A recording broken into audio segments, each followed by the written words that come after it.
guys, and welcome to Piano and Keyboard Artists, the channel where we discuss the artists related to pianos, keyboards and synthesizers. And today is my album review of Alphaville's debut album, Forever Young.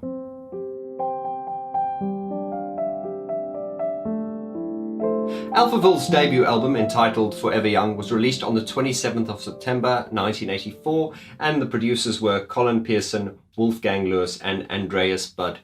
The production period, or the period that they were in the studio for, was from January to August 1984. Before the album was released, Alphaville released 4 singles to promote the album, and these singles were Big in Japan, Sounds Like a Melody, Forever Young and The Jet Set. Alphaville will always be one of my all-time favorite electronic acts. Their sound is very distinct. When you put the headphones on, you listen to their music, it does take you somewhere else. It doesn't sort of like sound off this earth, so to speak. They've got a very dreamlike fantasy way of approaching things, or their subject matter is very deep and emotional. They are very good at sometimes combining politics, but marrying that with a very sort of like emotional kind of fantasy type sound. Songs like Summer in Berlin, where the sound is quite fantasy-like, but the subject matter is rather political. Right, so let's look at some of the gear that was used in the production of this album. They used a Roland TR-808. Now the TR-808 was very popular around that time, and a lot of the gear that Alphaville used indeed was a lot of the gear that was popular at the time, so a lot of other artists used it as well. And if you guys watched my Depeche Mode album review for, was it A Broken Frame, I talked about how Daniel Miller spoke in a Sound and Sound interview that when Depeche Mode did the Broken Frame album, when they used the TR-808, they were very conscious not to use the kick and the snare sounds, because they were very conscious that they didn't want to sound like everyone else. So Depeche Mode synthesized or created their own drum and snare sounds. Why am I talking about Depeche Mode? Well, guys, we know on this channel, Depeche Mode is kind of like the backbone and the standard by which we measure every other electronic act. Call me biased. But interesting, if we're talking about Depeche Mode now and we're talking about Alphaville, and I don't like to compare apples and bananas. It's interesting, I think Depeche Mode were a lot more innovative. It was more sort of like into sampling and a much more out-the-box way of approaching production, whereas I think Alphaville, no less talented, but I think the approach was more straightforward as far as just using synthesizers and creating sounds and using synthesizers, as opposed to with Depeche Mode. I got the idea that when Depeche Mode made an album, was really like, oh, how can we be different and do it differently to everyone else? Whereas with Alphaville, I believe the main approach was just to present their songs in the best way possible by using synthesizers. And so, did Alphaville use sampling? I believe they did, but it was certainly not to the degree of bands like Nitzareb, Depeche Mode, and all the sort of industrial innovators of sound. Anyway, are we going off topic? So far, so good. Also on the kit list was the ARP Odyssey, which was a popular synthesizer around about that time. The Korg MS-20, and they also used the smaller brother to that, which was the Korg MS-10.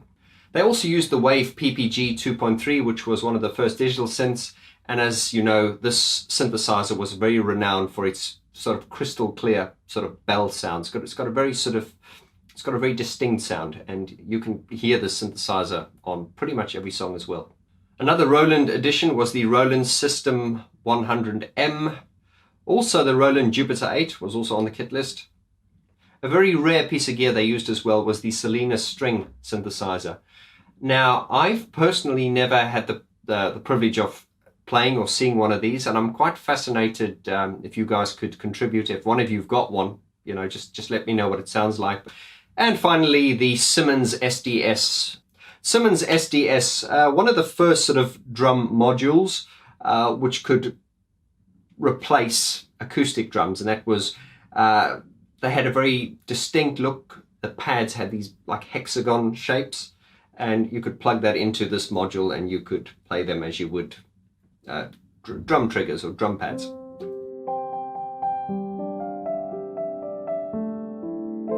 The vocals on this album are outstanding. Marion Gold is a brilliant vocalist.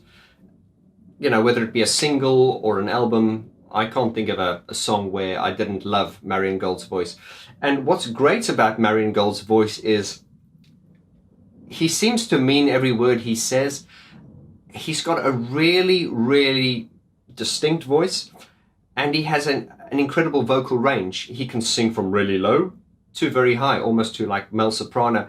And that is very well demonstrated in the opening track, which is A Victory of Love. It starts off with him singing a really sort of low, deep baritone, which is the...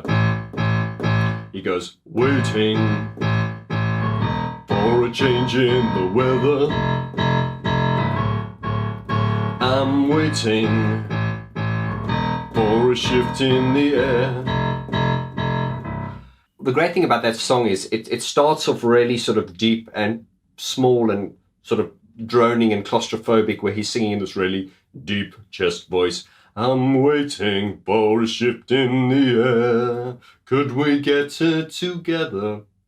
Of course, and he builds it up to, and she takes me away, and she's pulling the strings when she's playing with love.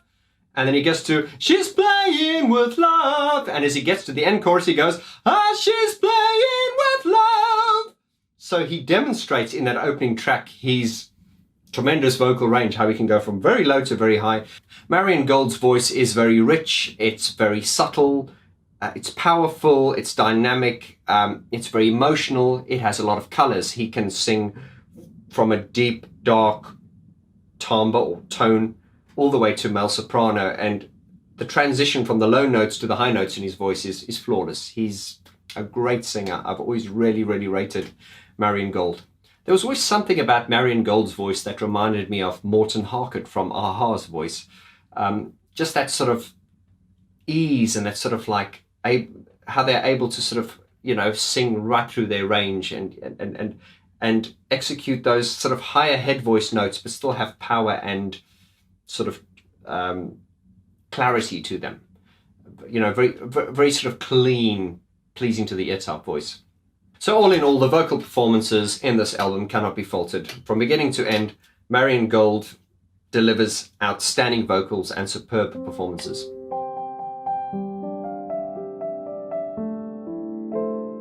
Let's talk about the sound and the sonic character of this record. We always talk about the Germans as having this attention to detail. The Germans are known for their fine craftsmanship, engineering, and just brilliance and attention to detail and everything. And that definitely comes across in this album. I mean, if you compare this album to other albums from the same year, the same time, this album does stand out as very well produced.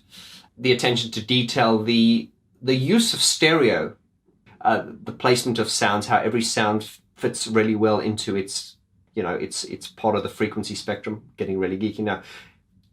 But I mean, if you're not an artist or a producer, as a fan or just a music lover, all you need to know is that this sounds fantastic. Although the sound of this record is very synthesizer sounding, and that's probably not the best way to explain it, but what I mean by that is they weren't using sampling and stuff much. It was more using the synthesizers they had and creating their own layers of sounds to express themselves. The way they layered sounds, the sound selections, the production, the arrangements, everything was top draw. And, you know, Alphaville definitely deserved to be where they were. Sonically brilliant. An absolute must for any synthesizer fan, or everyone should listen to this album. They really should.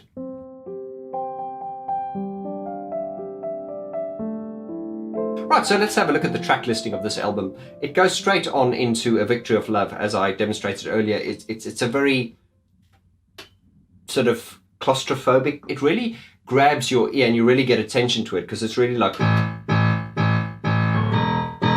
And then obviously that combined with Marion singing in his deep, dark baritone, waiting for a change in the weather. I'm waiting for a shift in the air. Of course, as the song progresses, the tempo gets faster, and he starts singing higher and higher until he reaches sort of male soprano. The song has these great epic sort of string, programmed string sounds, and it's just really epic. It starts off really claustrophobically and it just ends up very sort of like gloriously. But the tone is very stern and very, very serious. It's a very, very serious song. But yeah, it's a great opening song for an album. It goes on to track 2, which starts off with a really sort of atmospheric, and it's got this really pleasing melody.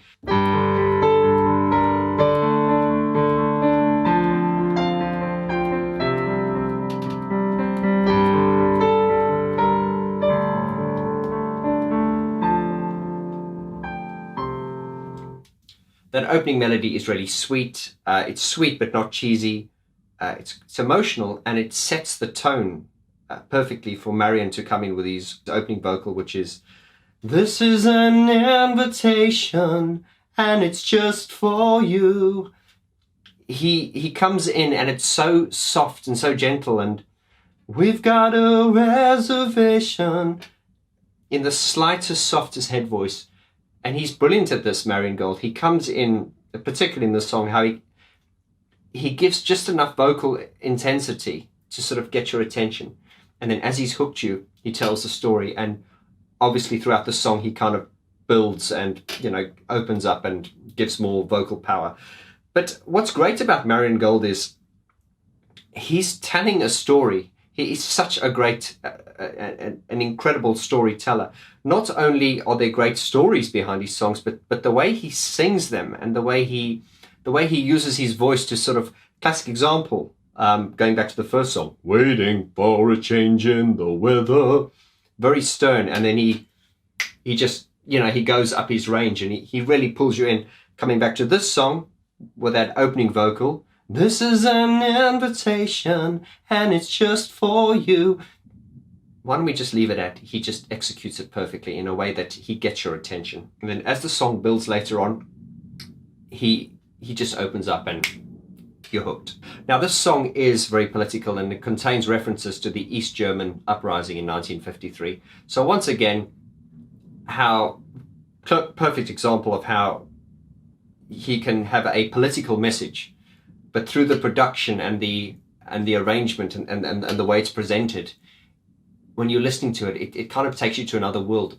But then listening to the lyrical content, which can be quite dark and can sometimes contrast the sound of it, is what makes Alphaville brilliant and what just outstanding. It then flows perfectly into track 3 and we get Big in Japan, which is one of their biggest hits to date.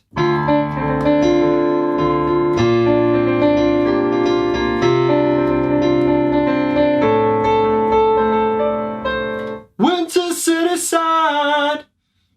What a song. What a song. Apparently this song was not actually meant to be on this album because it was released as a single, and it was, I think Marion thought it was, look, in their mind it was an older song, so it didn't really fit on the album. But it's interesting, when you're the artist, you kind of see it in a different way. To us, the fans and the listening public, of course that song belongs in this album. I mean, that album would not be the same without this song. Big in Japan, one of their biggest hits to date. This song also illustrates Marion Gold's genius with vocals. He is such a great storyteller. The metaphors he uses, listening to Alphaville songs and Marion Gold's lyrics, you really need to listen a few times, and upon further listens you will gain a deeper or a different perspective. Track 4, Germany with Love, a very dramatic song. Dum, dum, dum, dum. Very stern, really dramatic, almost like an electronic musical theatre in a way. Very dramatic. The song really goes, listen to me, pay attention, to Germany with love. We mean this, yeah. It blends perfectly into track 5, which is Fallen Angel, and this is sort of like the most sort of positive, optimistic song of the album so far. I said I want you, baby. It has a kind of like a Beach Boys kind of, it doesn't sound like the Beach Boys, But there are certain harmonies that are in this song that remind me of the kind of the Beach Boys, and for better or for worse, that's just what it reminds me of. I said I want you, baby. I said I want some more. I said I've never ever fallen like this moment before. Just a great upbeat love song. And if you look at the tone, how we started off from A Victory of Love and we got to this Fallen Angel, it's definitely on a high. It's, you know, major key. Just a really feel-good song. And Alphaville were good at that. They were, and still do, they have a great variety in songs.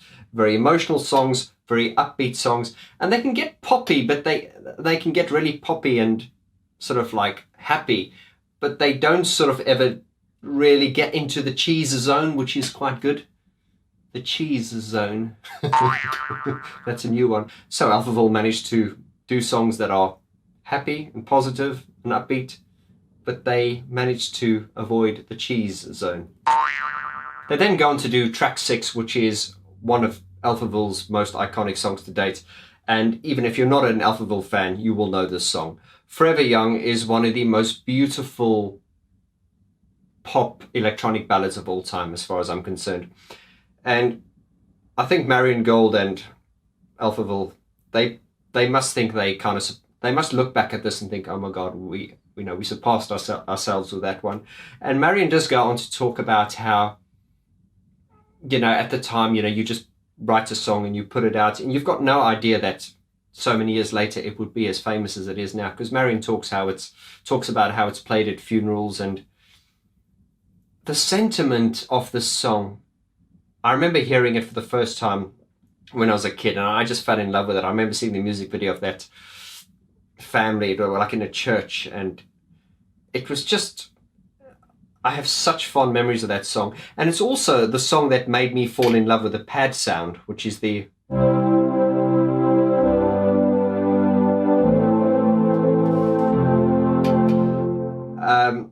everything about that song is just perfect. If you just think of the lyrics, if you just read them, let's dance in style, let's dance for a while. Heaven can wait, we're only watching the skies. Hoping for the best, but expecting the worst. Are you going to drop a bomb or not? And this was really the 80s. You know, back in the 80s, the world was very scared. You know, there was the Cold War between the East and the West. And this song was really much based on that. The lyric, hoping for the best, but expecting the worst. Are you going to drop a bomb or not? That is very much like, to me, this just sums up an innocence of a child or good people wanting to live in a world and just wanting to see the good and just expecting the worst, but choosing to see the best. The next lyric goes on to say, let us die young or let us live forever. We don't have the power, but we never say never. Sitting in a sandpit, life is a short trip. The music's for the sad man. Can you imagine when this race is won? We turn our golden faces into the sun, praising our leaders.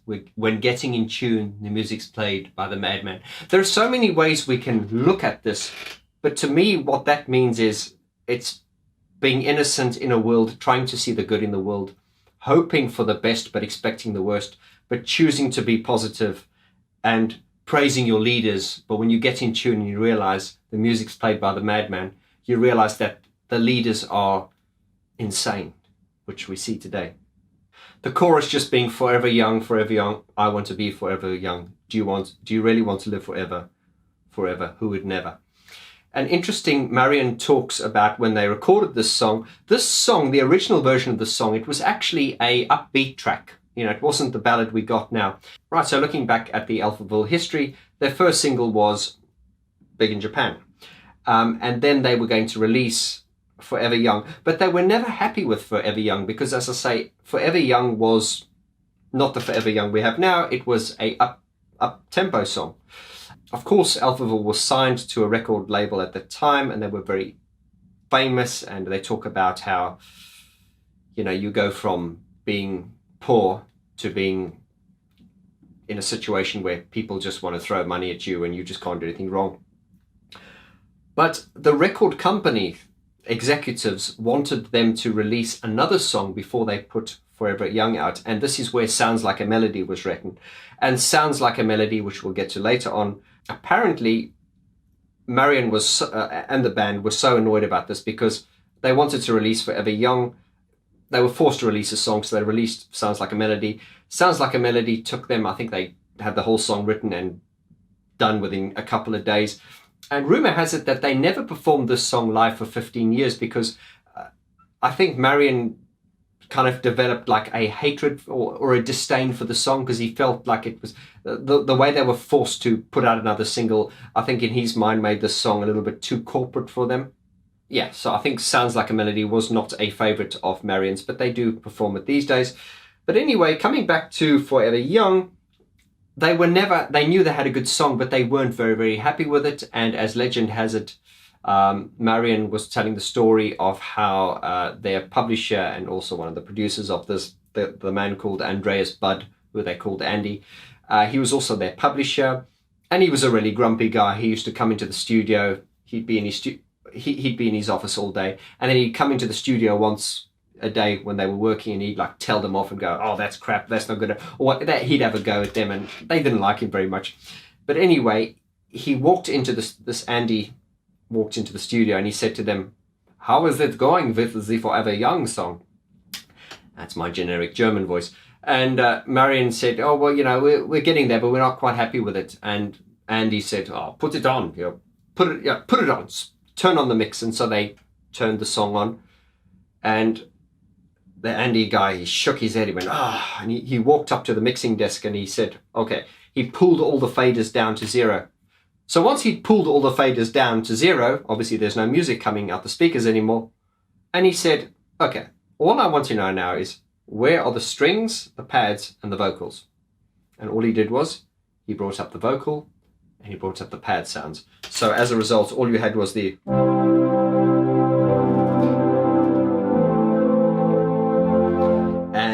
And then when the vocal came in, you had the... Let's dance in style, let's dance for a while. Heaven can wait, we're only watching the skies. And the rest is history. And that is how the song became the ballad we know today, was by Andy coming into the studio, pulling everything down, and then just bringing up the vocal and the pad sound, and the rest is history. And that is how we got the Forever Young that we have today. Coming on to the lyrics once again, so many adventures couldn't happen today, so many songs we forgot to play, so many dreams swinging out of the blue, I'll let them come true. This is just one of the soundtracks of the 80s and of sort of electronic music ballads. It's just up there, and I just love this song, and I'm sure you do as well. It has been overplayed, I suppose, but forgetting that, it's brilliant. It's just brilliant. Track 7, In the Mood. Once again, an album track, not one of the best ones. In the mood to touch the fire. Jack is locked inside a dream. Doo-doo-doo, doo-doo-doo. But great production, great ideas. What's very obvious when listening to Alphaville's music is that you can hear, despite the fact that these are pop songs and electronic pop songs, which sometimes people can look down on, beneath the surface of these songs is brilliant melodies, structures, chords, motives, and ideas. And Alphaville, a classic example of any of their songs, can be stripped down into just a piano, and you can hear the complexity and the richness and the depth of the songs that are actually underneath. Sounds Like a Melody.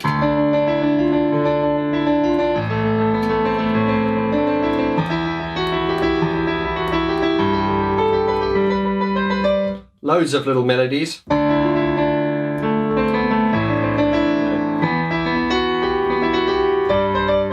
It's a trick of my mind to taste bathing. He sings that in a very, very high kind of head voice.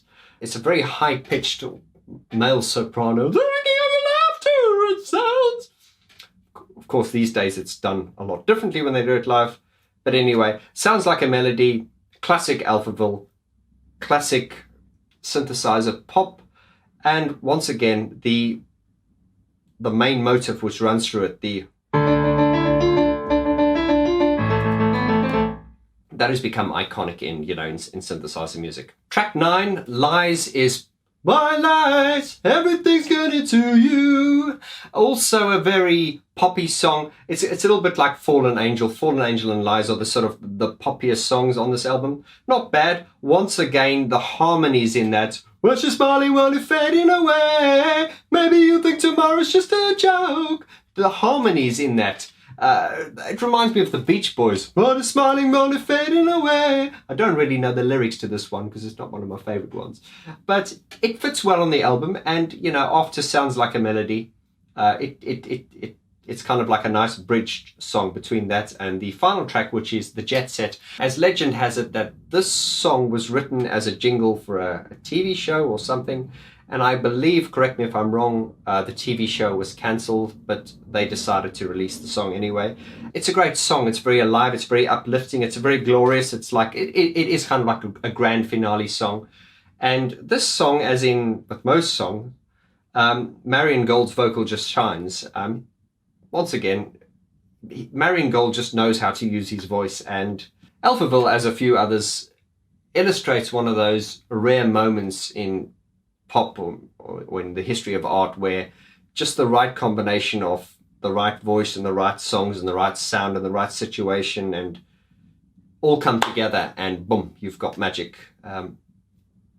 Absolutely love this album. Right, let's get into the 5 questions, shall we?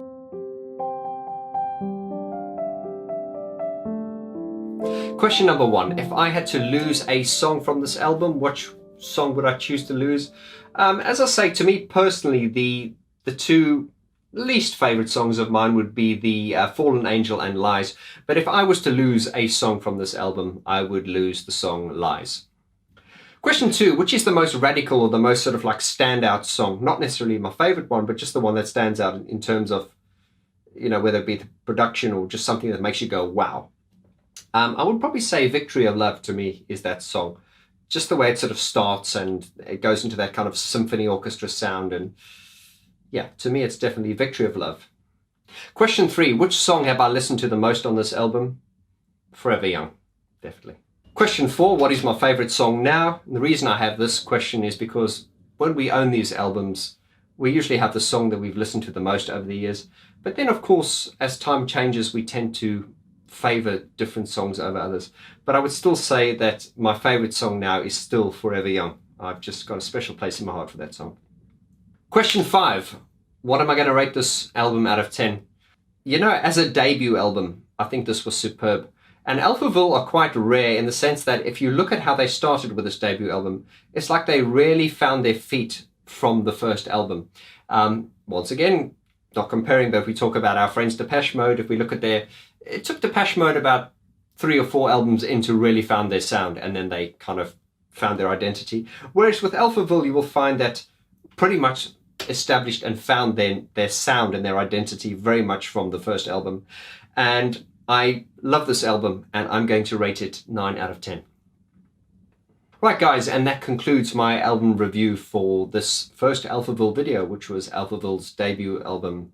I'd like you to join in the conversation, and I'd like you to leave your comments below. And question 1 will be, which album or which song would you lose from this album if you had to lose a song? Question 2, which song do you think is the most standout or the most radical? Question 3, which song do you think you've listened to the most over the years on this album? Question 4, which is your favorite song now? Which you like the most now? And question 5, what would you rate this album out of 10? With that guys, I want to thank you to my regular subscribers for all your support. If you're new to the channel, please hit subscribe, hit the thumbs up, join us. There is also a Vaughn George Facebook group, and I'll leave the link to that below. And until then guys, I look forward to seeing you on the next video. Take it easy.